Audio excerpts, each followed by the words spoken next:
el capítulo número 1, nos dice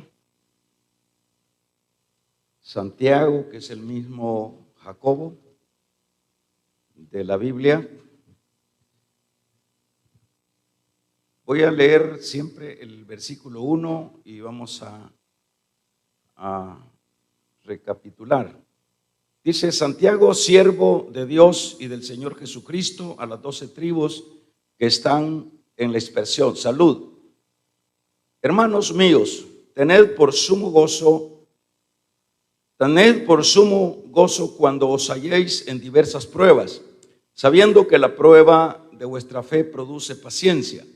Mas tenga la paciencia su obra completa, para que seáis perfectos y cabales, sin que os falte ninguna cosa. Y si alguno de vosotros tiene falta de sabiduría, pídala a Dios, el cual da a todos abundantemente y sin reproche, y le será dado. Pero pida con fe, no dudando nada, porque el que duda es semejante a la onda del mar, que es arrastrada por el viento y echada de una parte a otra. Amén. Vamos a orar. Padre, te damos gracias, te agradecemos la oportunidad que nos das en nuestros lugares. Bien, hemos estado hablando de lo que es la carta a Santiago, o la carta de Santiago, que se dirige a las 12 tribus de Israel. En este caso ya lo hemos estado diciendo, que se dirige a lo que es el pueblo creyente, porque debemos de saber que ya Santiago pues es un creyente en Cristo. Santiago, cuando se dirige a estas, dice tribus, a las 12 tribus de Israel, no podemos como confundir la idea que está refiriéndose al mismo asunto del judaísmo. Está prácticamente dirigiéndose a ese grupo que está ya disperso en muchos lugares, como fue el caso que decíamos de Hechos, cuando Pablo en el capítulo número 8 levanta una persecución contra la iglesia, y la iglesia, los hermanos que estaban en Jerusalén se esparcieron, se fueron a Samaria y sucesivamente. A estas alturas que Santiago está escribiendo esta carta, ya pues hay en todas partes. Ahora vamos a entrar a los versículos y vamos a llamar en esta hora que debemos de soportar las pruebas por la fe. Eso va a ser donde vamos a estar, en este caso, estribando. Fíjese cómo dice: hermanos míos, tened por sumo gozo cuando os halléis en diversas pruebas. Hemos dicho que, bueno, el contexto de el apóstol Santiago y de los apóstoles en su totalidad y de la iglesia en sí es un contexto que está marcado por dificultades. Siempre la iglesia, los creyentes, desde el momento que entramos en este campo de lo que es la vida espiritual, nos cambia, y debe de cambiarnos primero el estilo de vida, nos cambia la aceptación que pudiéramos tener del mundo externo, nos cambia todo, porque luego que se da esa experiencia en la vida de un creyente, bueno, nos convertimos en luz. Y por cierto, lo que es la luz tiene un choque con lo que son las tinieblas. Y en ese sentido es que Santiago pues de tajo llega a hablar de lo que ya son las pruebas que están o que siguen al creyente. Y esa es la razón, porque decíamos que sin preámbulo, de una vez entra al grano. Hermanos, está diciendo, hermanos míos, tened por sumo gozo cuando os halléis. Eso quiere decir que es una continuidad del creyente, de que siempre va a estar involucrado en dificultades. Pueden ser por las dificultades que atañen a la vida diaria, la vida común, pero también las dificultades que chocan y que van a traer siempre una oposición a lo que es la luz, a lo que es la fe nuestra. Entonces, en ese sentido, en ese trasfondo, todos debemos de saber, y Santiago pues lo expresa de un solo, que hay esas pruebas. Esas pruebas no las vamos a buscar. Esas pruebas van a venir cuando os halléis. Van a aparecer muchas veces, pocas, y en ocasiones van a ser puñadas que van a venir saliendo. Pero una cosa es importante explicar, que es una dinámica constante mientras nosotros vivamos como creyentes. Ya vamos a ver dónde es donde vamos a poder descansar un poco de las pruebas, tentaciones, que también va incluido esto. Pero la idea es que todo lo que es el lapso de la vida es una batalla constante de lidiar con tentaciones, pruebas, acechos, como por ejemplo dice el Salmo, que Satanás nos pone trampas, nos pone dificultades y dice, tú, Dios, me librarás del lazo del cazador. Entonces es una constante vida de dificultades. Decíamos que no vamos a andarla buscando, pues van a venir por nuestra naturaleza. Ahora vamos a ver un aspecto que es importante también señalar, es que estas pruebas o estas dificultades que vienen siempre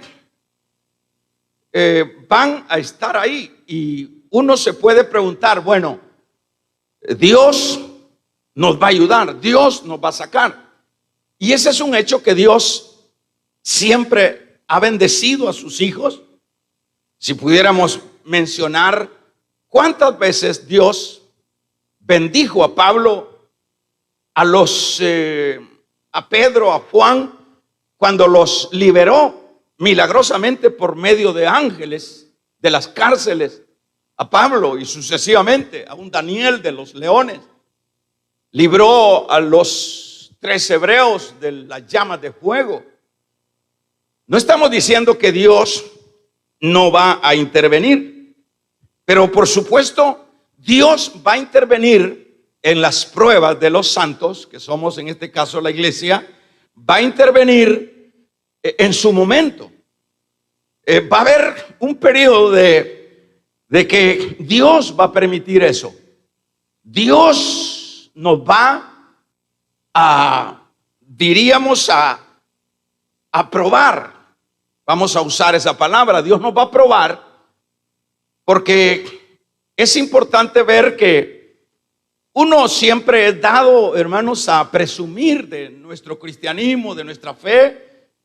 Siempre decimos, es que yo soy de hueso colorado, es que yo soy un gran creyente, una gran mujer de Dios, y siempre tenemos esas actitudes de grandeza, y tenemos la idea de que pues como somos ya de Dios, no nos va a pasar nada. Eso es un error. Es decir, esa idea la venden los que predican el evangelio fácil.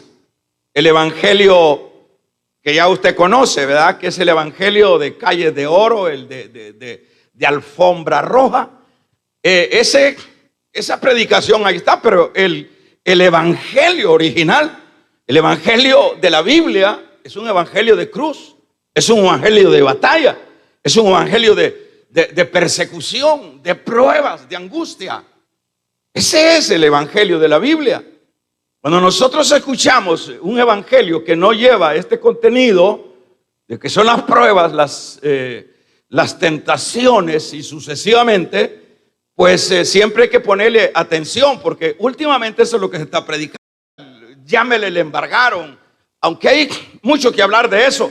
Llámele, le quitaron el empleo, usted no tiene ya opciones, porque uno tiene tanta potencialidad como ser humano, hermano, pero hay veces que se le cierran a uno todos los sentidos y uno se ve como que se acabó el mundo.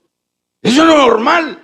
A veces uno puede criticar al otro porque dice, este está llorando por eso y por qué no actúa de esta manera. A veces se cierran los sentidos. Y en ese caso puede venir a la vida el desaliento, en el sentido, bueno, ¿qué hago? Y en estos desalientos puede haber actitudes como, bueno, ya no voy a seguir, yo ya no voy a perseverar porque estoy pasando pruebas, porque estoy sufriendo esta situación. Ahora, hermano, yo diría, la pregunta es, ¿para dónde nos vamos a ir? Que es pregunta que vale hacérsela a los que desertan de la vida espiritual a causa de las pruebas. Había que preguntarles cuál es la opción que hay. ¿Qué es la opción cuando viene la dificultad? ¿Cuál es la opción que hay allá afuera? Pues afuera no hay ninguna opción. Afuera no hay a donde puedan aliviarnos. Afuera lo que hay es, hermanos, un dolor interminable sin esperanza de que alguien nos ayude. Porque por supuesto allá afuera, quien gobierna, por decirlo en sentido de tragedia en este sistema de este mundo, es Satanás. Entonces uno se pregunta, bueno, ¿y usted está pasando prueba? Porque fíjese que uno que está en la iglesia, uno va viendo el comportamiento de las ovejas. Por lo menos yo he visto comportamientos como, por ejemplo, se rompió el matrimonio. Y lo que hace la persona, o hacen los que están involucrados en ese problema, lo que hacen es dejar el evangelio.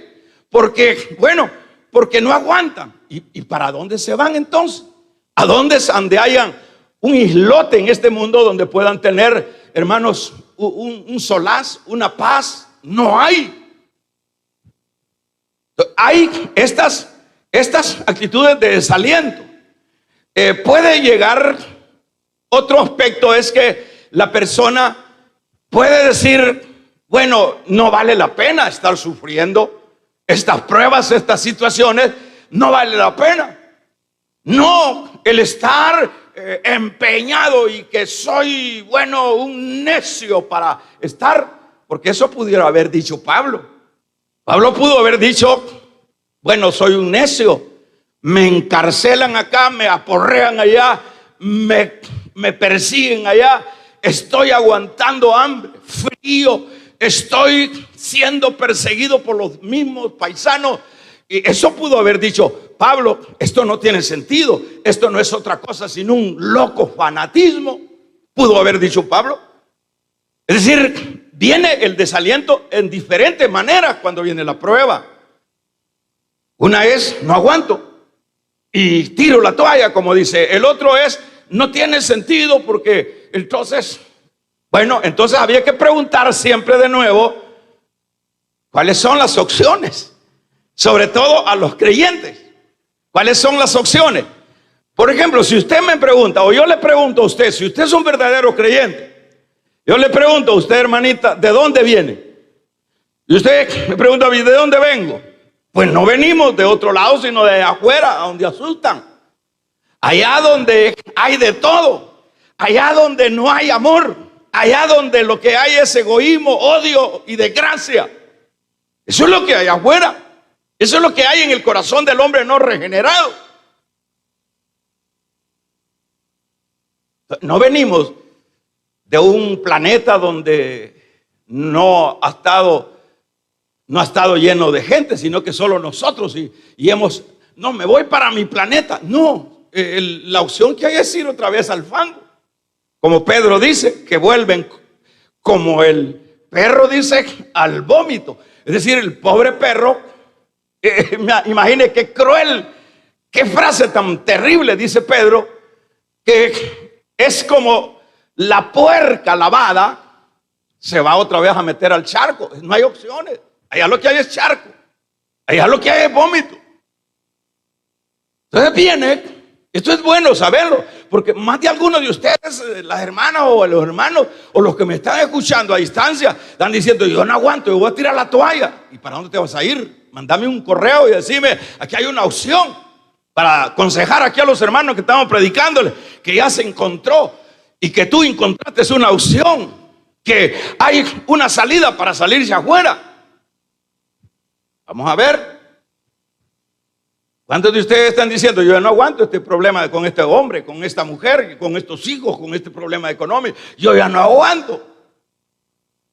Y si es el económico, yo aunque sea a morir, me voy a buscar los dólares o los huevos de oro.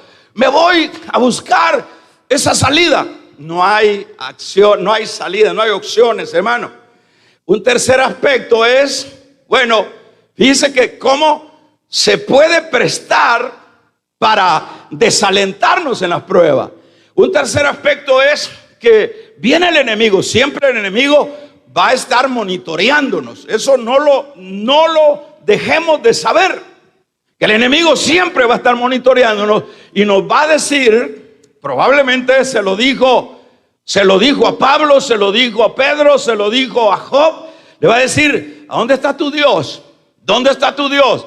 ¿Cómo es eso que vos sos hijo, vos sos hija? ¿Y dónde está tu Dios? En este asunto de estar angustiado en estas pruebas, ¿dónde está tu Dios? ¿Ah? ¿Qué es lo que generalmente se da? Viene Satanás y está provocando. ¿Por qué no te ayuda? Mira, estás aguantando hambre. ¿Por qué no te ayuda? Mira, te dejó el marido. ¿Por qué no te ayuda? ¿Y cómo es eso que él dio la vida por ustedes?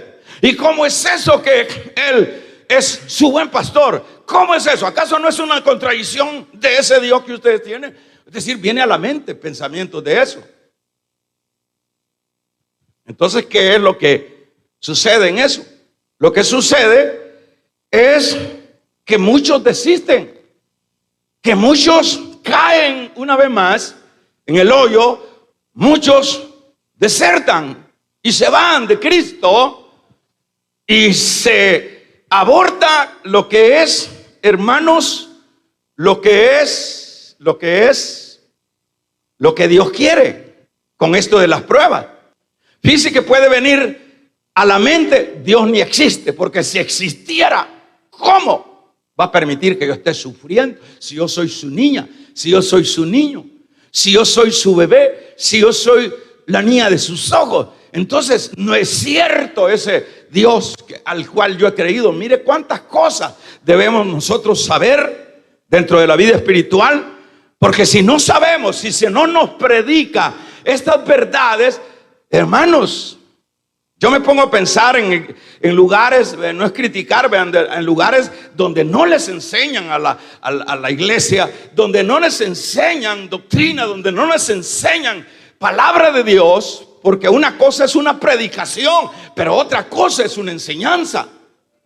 Entonces me pregunto yo, ¿cómo harán estas gentes cuando están angustiados? Vamos a regalarle ofrenda de palmas al Dios de la gloria.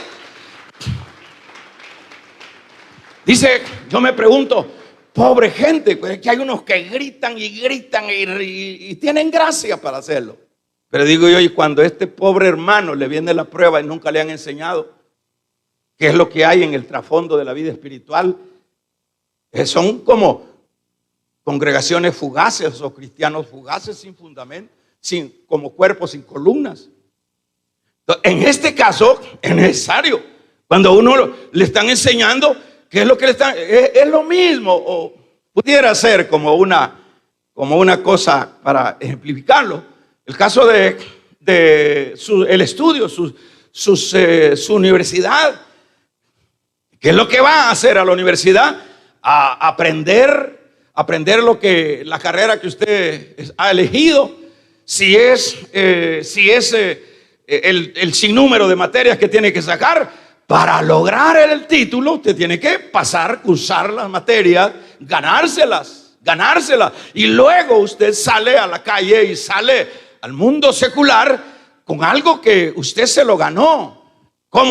Por eso ya de ahí es el insumo, de ahí se agarra. Entonces así es en la vida espiritual. Cuando ya estamos enseñados, es que esto es así, es que aquí había un propósito, porque siempre, hermanos, en este caso que está diciendo Santiago, cuando él dice, sabiendo que la prueba de vuestra fe produce paciencia. Es más tenga la paciencia su obra completa, para que seáis perfectos y cabales, sin que os falte cosa alguna. Vamos a ver, cuando dice Santiago esto, lo que está expresando es que Dios tiene un propósito con permitir estas pruebas. Dios tiene un propósito, porque Dios, Él está en la escena. Él es el que está expectando el comportamiento de sus hijos. Usted debemos de saber que Él, voy a decirlo de esta manera, Él está viendo el partido. Él está contemplando nuestras aflicciones, nuestro comportamiento, nuestras actitudes. Él lo está observando. Él es un observador. Y en este caso es como nos tiran al Coliseo de los Leones. Nos permite Dios que nos tiren al Coliseo de los Leones para ver qué, para ver si en verdad, por un lado es para pulir nuestra fe, porque si no hay coliseos, no hay forma de que se pruebe lo que a veces yo digo ser. Entonces, en este sentido, debemos de entender que lo que está buscando el Señor es pulir esta fe, que se pula. Por ejemplo, cuando Pablo está pasando, hermanos, por un aguijón, fíjense bien, cómo es que el Señor no le quita el aguijón a Pablo, cómo es que no le quita las cárceles. Pero en el caso del aguijón, dice él, yo he orado 3 veces porque tengo un aguijón que viene de parte no de Dios, sino de parte del diablo, pero por supuesto permitido por Dios. ¿Para qué se lo tira a Dios? ¿Y no es su gran siervo? ¿Y no es su gran apóstol?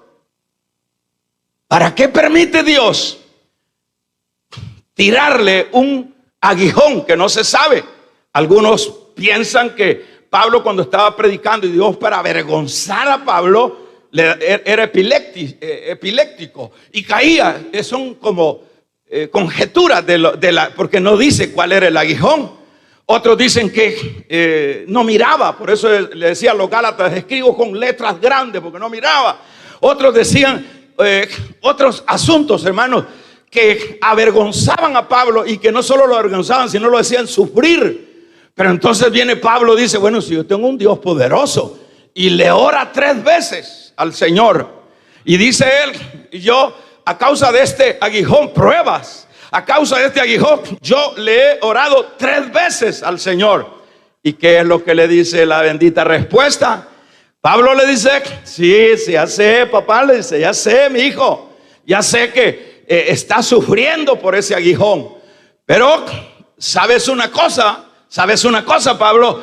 Que mi poder, alaban el nombre del Señor, se perfecciona en la debilidad.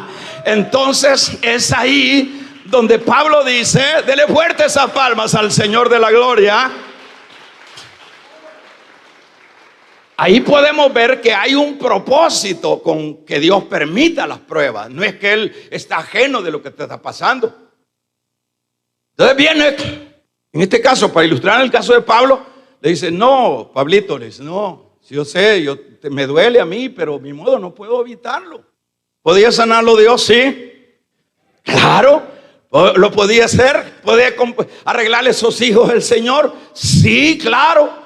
¿Puede componer la situación? Claro, la situación económica. Claro que y pues entonces, ¿por qué no corre? Porque nosotros estamos acostumbrados a la inmediatez. Nosotros queremos hacer a Dios como haría el caso. Bueno, eso era antes. Hoy no creo que se dé que cuando uno llama, hermanos, al 901 y ya le caen 4 carros de inmediato antes de que terminó la llamada. Eso era antes. En los bomberos, no, Dios no es bombero ni es 901. Dios tiene su tiempo, Dios tiene su hora. El Cairo de Dios no es el Cairo nuestro. Entonces, en ese sentido es que nosotros tenemos que saber que Él está buscando un propósito con permitir las pruebas. Aquí está diciendo, las pruebas nos va a traer el pulimiento de la fe. Para parafrasear, las pruebas nos va a permitir la paciencia. Las pruebas, dicho de otra manera, nos van a formar. O va a ser como el carnet, como el título de el que se graduó, que pasó la materia, que pasó, hermanos, el examen. Aquí está la prueba.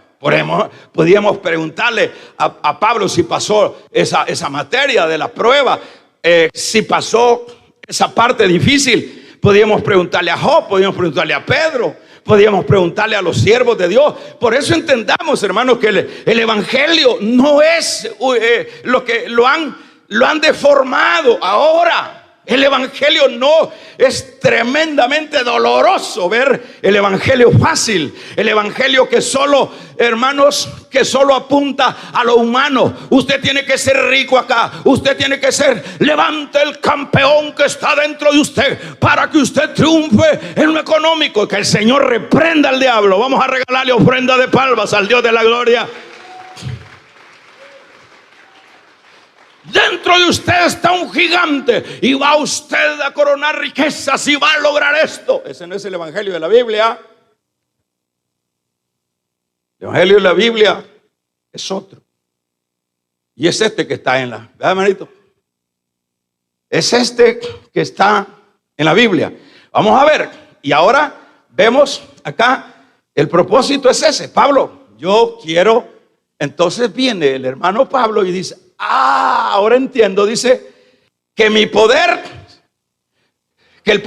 se perfecciona en la debilidad. Entonces, mire qué lindo es. En ese sentido cabe la palabra gócense en lugar de estarse quejando. Gozaos en medio de la prueba. Ahí encroniza esto que dice esta actitud de Pablo. Dice Pablo, entonces ahora entiendo que al ser débil, entonces soy fuerte. Entonces voy a gozarme en la debilidad. Entonces, aunque sea arrastra, aunque sea, hermano, dice que hay un pastor en Asia que, bueno, él llegó a un momento de una debilidad a causa de una neumonía, padecía los pulmones, pero no tenía fuerza de subirse al púlpito. Pero él ha sido es alguien que todavía está predicando. Pero él ha sido alguien que echa mano a todos estos versículos y los aplica a su vida. Llega él un momento que lo invitan a Japón a predicar en un estadio. Lo invitan unos príncipes, unos dignatarios, y que querían que el pastor tal les predicara en el estadio. Y él llega con esa angustia que no tiene capacidad ni de predicar 5 minutos. Su debilidad es terrible. Y uno se pregunta, ¿y por qué no le dice? ¿Y cómo puede decirle, mire, yo no puedo? Ya tienen montado todo.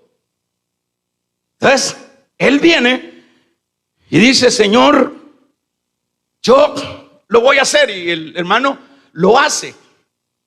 En la fe, él sube a la plataforma y empieza a predicar. Él dijo que logren que sea predicar los 5 minutos, pero yo no dejo a esta gente burlada. hermano, si Dios lo va usando poderosamente, el Espíritu Santo, un puño de conversiones de los japoneses y todo eso, es que todo es un propósito. Porque cuando uno se siente gallón o gallona, damos un gloria a Dios, entonces ya no opera el Señor. El Señor quiere bajarnos para subir. Juan el Bautista dijo: a Él le toca crecer y a mí me toca menguar. Alabado y bendecido sea el nombre del Señor.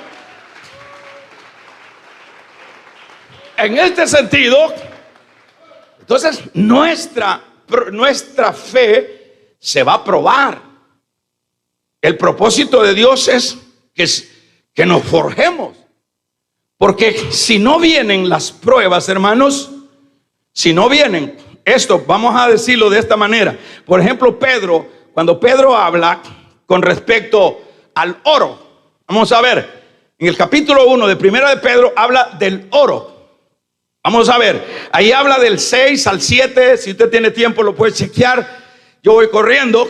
Oiga, hermano, dice Pedro que el oro se prueba y hace la alusión de la fe. Entonces quiere decir que para que el oro esté, no el loro, sino el oro, el metal, para que el metal esté en la vitrina, ¿cómo reaccionamos nosotros cuando vemos una joya en una vitrina? ¿Cómo reaccionamos cuando vemos esa forma, esa creatividad, ese anillo, ese diamante, esa cosa tan linda? Ahí, ¿cómo reaccionamos todos?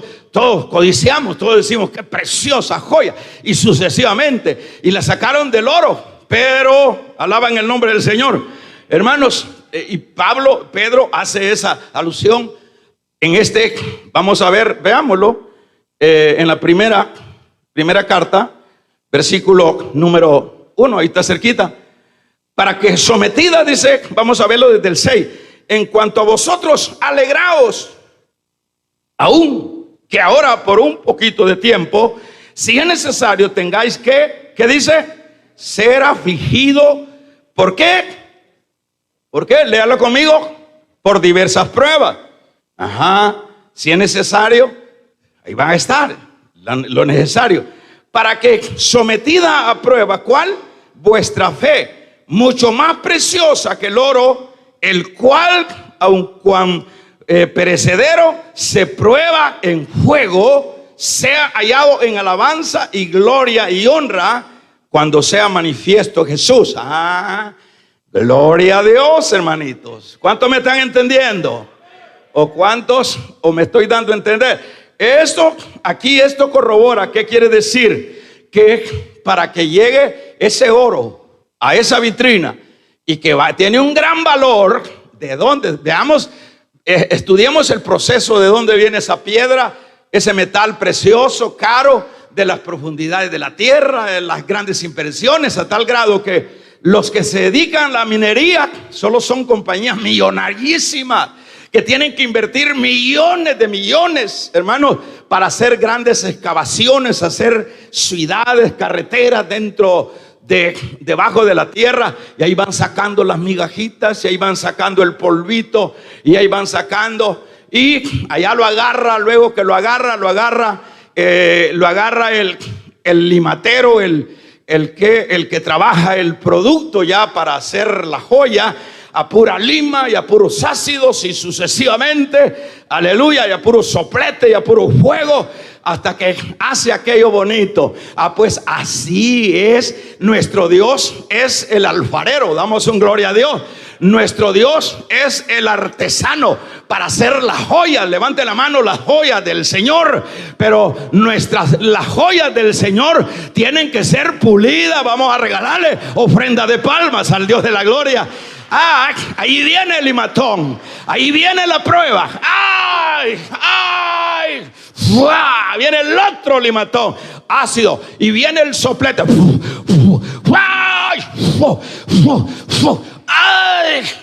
Y los gritos de los cristianos, menos mal que unos solo gritan y otros bombas les hacen la camisa. Levante la mano los que solo van a gritar o los que solo están gritando.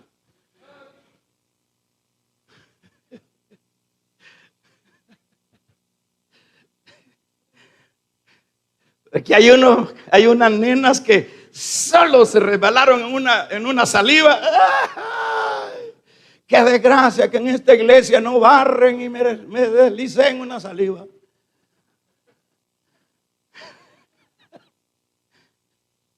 Pero eso es lo que tenemos que pretender. Entonces aquí dice, en el caso espiritual, viene, hermanos, el limatero del cielo y viene puliendo. Ahí tira la prueba, lo tira a los leones, lo tira a los coliseos, lo tira a los hornos calentados 7 veces. Alabado sea el nombre del Señor. Los tira y ahí está. Y va y le sigue poniendo fuego y le sigue poniendo el soplete. Ese soplete tira una llama azul. Es más fuerte que la otra, aquella. Es azul, es tremenda esa llama, quema más, tiene mayor grado de penetración. Y eso es lo que está haciendo el Señor. Y luego, fíjese bien, alaban al Señor, hermano. Y luego que está lima tras lima, yo no sé cuánto, toda la vida nos van a seguir limando. Así que usted dice, ay, ya gracias a Dios, ya pasé aquella. No, si viene otra. Y después de esa viene otra. Y después de esa viene la que a veces no pensamos. Pero para eso usted está aprendiendo. Para eso nos congrega el Señor. Para eso estudiamos la palabra. Para saber que tras de una viene otra. Pero no estamos solos. No estamos abandonados. Si Dios está con nosotros, ¿quién contra nosotros? Él nos ayudará. Él nos sacará adelante. Y eso es. Entonces viene el Señor. Y está puliendo, Como gritaba Pedro, como gritaba Moisés, y está puliendo. Entonces lo que tendríamos que hacer nosotros es mantenernos. Ay, Señor, porque yo sé cómo nos vamos a mantener. Tú tienes un propósito. Entonces nosotros nos vamos a tratar de crear el ambiente de gozo en medio de la angustia, que es lo que hizo Pablo en la cárcel. ¿Qué es lo que hizo Pablo allá en Filipo? Lo que hizo Pablo fue, le habían pegado una azotada, y averigüen qué significa recibir una azotada con Silas. Y allá en la cárcel ellos entendían este trasfondo, y dijo, echando sangre, angustiados, en lugar de llevarlos a una clínica. No, el mundo no te va a atender, no nos va a atender. ¿Qué es lo que hicieron? Fortalecerse en el gozo de la esperanza. Y empezaron a cantar al Señor en esa cárcel húmeda, en ese lugar atormentoso, en ese lugar apestoso. Empezaron a cantar cantos. Pero hermanos, está pasando la prueba, son los limatones. Es el fuego del Señor, es el fuego. Y cuando, hermanos, el Señor va viendo, conforme vamos avanzando en la vida, Él va viendo, aleluya, el metal, y le da vuelta por el otro lado con un tenazón. Y dice, a este le falta, este está crudo todavía. Dice, hermano, porque esto es colaboremos con Dios. ¿Qué es lo que tenemos que hacer? Aquí diríamos, colaboremos con nosotros mismos, no con Dios, y también con Dios. Porque cuando le da vuelta al pedazo de metal, y si este aquí todavía dice palabras crudas. Sí. Vamos a regalarle ofrenda de palmas al Dios de la gloria. Y le da vuelta con la tenaza al otro lado. ¡Ey! Si toda esta pelada anda esta, dice, ¡che! Por eso es que en la iglesia uno no puede estar poniendo reglas. Mire, camine así, vístase así. Es el limator el que lo va poniendo a uno al hilo. Vamos a regalarle ofrenda de palmas al Dios de la gloria. Es el que tiene el limatón. Que se oiga un poderoso amén. Porque lo que Dios siempre está buscando en esto de las pruebas, hermanos, es que Él quiere hacernos semejantes a Él. Semejantes a Él. ¿En qué sentido? Que nos parezcamos, lo que dice Pablo cuando dice que uno de lo generalizo así, uno de los deseos y los propósitos de Dios es que lleguemos a la estatura del varón perfecto. ¿Y cómo vamos a llegar a la estatura? A pura lima, a pura prueba, a pura angustia, a pura lima. Y viene la otra limatada, y ya pasé de esto y viene la otra.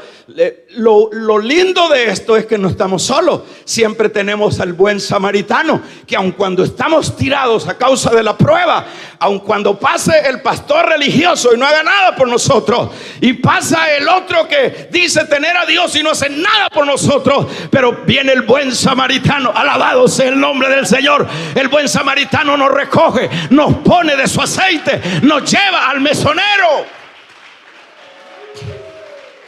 Lo lindo es que ese buen samaritano no nos deja solos. Dice, hermanos, el Evangelio de San Mateo en su 28 dice: yo estaré con vosotros todos los días hasta el fin. ¿Cuántos saben que Él está contigo? Cuando estaba en la cárcel Pablo, ahí estaba Él. Cuando estás angustiada que no puedes dormir por el problema, ahí está Él. No lo sentís, pero Él está ahí, porque Él no falla a su palabra.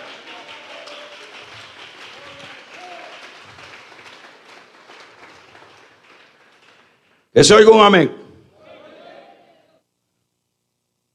Esto es lo que se necesita comprender para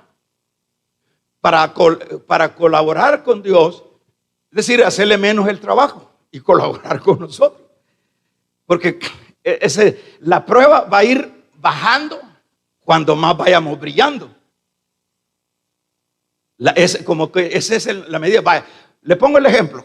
Cuando ya la joya está en la vitrina, viene el limatero otra vez a molestar el anillo que está ahí. Pregunto, viene con el gran soplete otra. ¿Dónde está el anillo? Ya no, ya pasó por el fuego, por la lima, ya pasó hermanos, por los ácidos, ya pasó. Entonces colaboremos. Cuanto más rebeldes seamos, más lima va a haber, papaito. Cuando más estemos siempre oponiéndonos, aguántese que a Dios no le vamos a ganar. A Dios no le vamos a ganar. El fruto del Espíritu, es decir, los frutos nunca van a aparecer. Fíjese que ahí hay un papayo. Y la Zenaida pues le han dicho que los papayos, para que den fruto, tiene que pegarle una macheteada. Entonces ella en su idea le pegó una su puyada a un arbolito que aquí es, no, en otro lado ese. Entonces ese palito luego echó unas grandes papayas, tremendas papayas, a causa de que le metió el machete, buscó quien le metiera el corvo al árbol, y dicen que eso es santo remedio para que eche fruto. Y en esa idea vino ella y agarró ese que está allá al frente, pero ese no ha querido echar fruto. Vas a regalarle ofrenda de palmas al Dios de la gloria, hermano. Entonces, ¿qué pasa con ese? Va a haber que pegarle otra macheteada. Entonces colaboremos, porque es exactamente la analogía. Tenemos que saber cómo es la cosa. El cristianismo es el que revela la palabra. Y en este caso, ¿qué es lo que tenemos que hacer para soportar las situaciones? Gozarnos. Sí, Señor, yo sé que hay un propósito en esto. Yo sé que tú tienes una meta conmigo. Yo sé que esto, como dijo, hermanos, ¿quién fue el que dijo? Marta, o el mismo Señor le dijo a Marta, o a los que mandó Marta, y le dijo respecto a Lázaro: este asunto, esta enfermedad no es para muerte, le dijo a sus discípulos, es para que la gloria de Dios sea exaltada. Ese asunto no es para muerte. No diga, el pastor dice que no sabe mis problemas. Ni andes llorándole a nadie. Llorale a Dios y dile: Señor, yo sé que tú estás trabajando. Yo no puedo dar fruto. Y ahora entiendo que necesito la limatada, que necesito el soplete, que necesito, pero hay algo, porque de lo contrario no voy a poder dar fruto. Entonces, en ese sentido, por eso es que es la fe la que nos podrá ayudar en las pruebas. No hay otra manera. Nos afianzamos de la fe. Y en este caso, ¿verdad? Debemos de saber que no es cuando el sol está en su esplendor que uno se va a pulir. El cristiano se va a pulir en las oscuridades de la vida, en las cosas difíciles de la vida. Es ahí donde se va agarrando el carácter. Es ahí donde uno va afirmando la vida y uno llega por último que ya sabe todo y dice: bueno, no hay por qué angustiarme. Vamos entonces a finalizar diciendo que es la fe. Tenemos que echar mano a la fe. Tenemos que avivar nuestra fe para poder, hermanos, mantenernos en pie en medio de la prueba. Estamos en los coliseos de la vida. Nos tiene aquí Dios. Dios, le pongo este último ejemplo, antes de que Israel, que es la misma figura, llegara a comer de las uvas de la tierra prometida, ¿qué fue lo que pasó? Lo que pasó, ¿qué fue? 40 años, papá, vaciándoles a Egipto, lima, soplete, 40, y ellos, fíjense que dice Pablo, ustedes deben de saber, Corintios, le dice en su capítulo 10, verso 10, en su capítulo 10, sí, le dice: ustedes ven que vuestros padres no entraron porque solo fue murmuración y decían: ¿por qué los puerros? ¿Y por qué nos sucede esto? Es que hay que entender que Dios no es un papito alcahueto. No es como esos padres que ahora tenemos que están criando hijos. Cuidado que ese niño me lo toque, me le vaya a pasar nada. Yo no digo que hay que cuidar a los niños, pero la cosa es, hermano, ¿quiénes son los mejores hijos que se han desarrollado en la vida? De esos padres que nos supieron criar, que no nos dejaban nada. El Señor Jesús fue un gran padre, un gran discipulador para sus discípulos. Cuando decía Juan que le caiga fuego a los samaritanos, espíritu del diablo tenés. O sea, Él los fue marcando para... En lugar de ponernos a quejar, ahí ve usted 40 años, y cabe aclarar que toda la viejada no entró, solo la cipotada entró. Todos viejos que eran teólogos, que sabían la Biblia y que tenían dones y que votaban gente y que eran prósperos en la vida, todos se quedaron ahí las lápidas de ellos.